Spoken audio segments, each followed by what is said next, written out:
Well, we're on to door number 2, and I'm thinking it's going to be a little easier than door number 1. We've got our rear hinges set in place and got our vertical rod there lining things up, and it kind of looks like this door is going to fit pretty doggone good in the opening. I don't have the little pivot balls in place yet, but right now we're just eyeballing things, trying to get things set up. For some reason, I don't know, the other door was the same way. Somebody decided to put the door handles vertical, and I don't know if that's so you could reach out over the side and pull the handle towards you to open it up or what. I mean, but the handle should be like that. And you know, we can accommodate that. So we'll work on fastening these hinges in place and see if we can get the door to work. In the case of door number 2, the door actually fits pretty well, closes fairly square.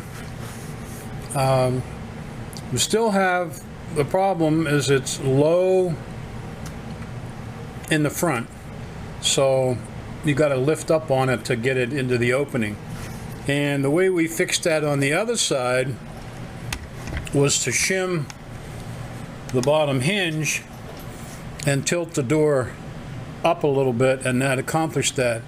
In this particular case, my concern is that the top hinge is bent, and what it appears to me, I've got a pretty good gap here, and these two arms of the top hinge are really not parallel. They have a little bit of a V to them, and that tells me that that's pushing that door down at the other end. So you can see the bottom hinge is nicely parallel, and the top hinge, well, you can't see it with this camera angle, but it's not. It's got a V to it. It's not much.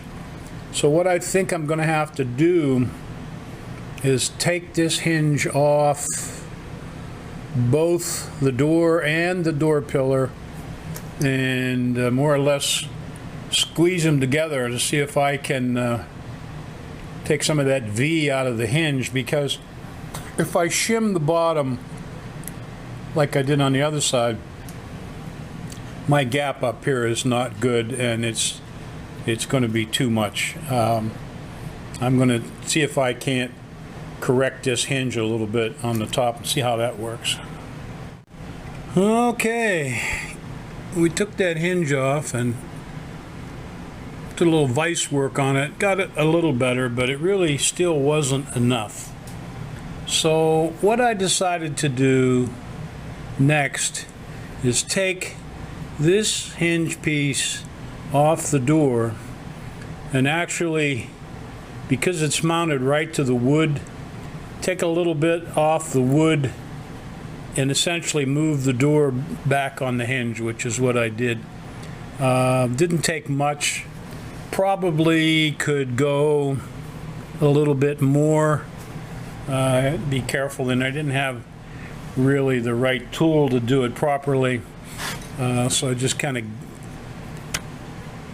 freelanced it. But you know, I think the net result is that, oh, good thud. We have a door that closes now into the opening.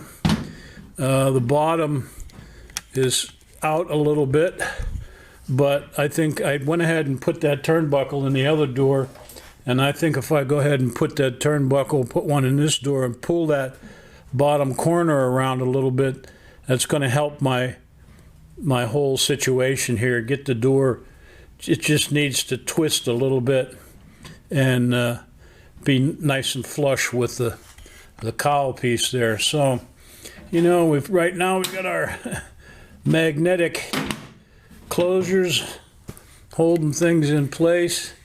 But I think all in all, we're pretty good. We've got a pretty good gap at the bottom.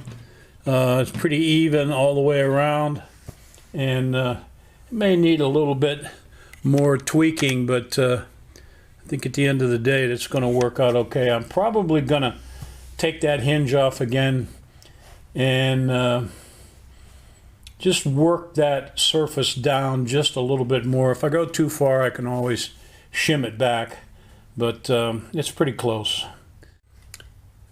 I went ahead and cut this diagonal here and put a little small turnbuckle in there like we did on the other side. And I think, we'll have to see here, but boy, I think our door is nice now. I don't know if it's going to stay that way or not, but that looks nice. Right now it wants to kind of spring open. We got our genuine magnetic door catches there, the holder shut, but I don't have a proper latch for this side yet, so I can't do that, but I think we got it.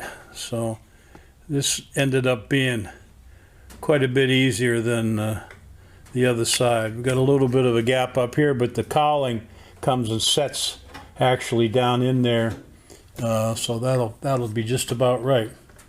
So I think we have 2 opening and closing doors. We've got to work on now are those door checks that go through the door pillar. The other side, I got finally the post that screws into the pillar to at least go into the hole in the door frame when the door closes, which it wouldn't do before. So now what I've got to do is clearance the hole going through the door frame so that the rod moves freely in there, and that's just piddly work, but we got to do it nonetheless.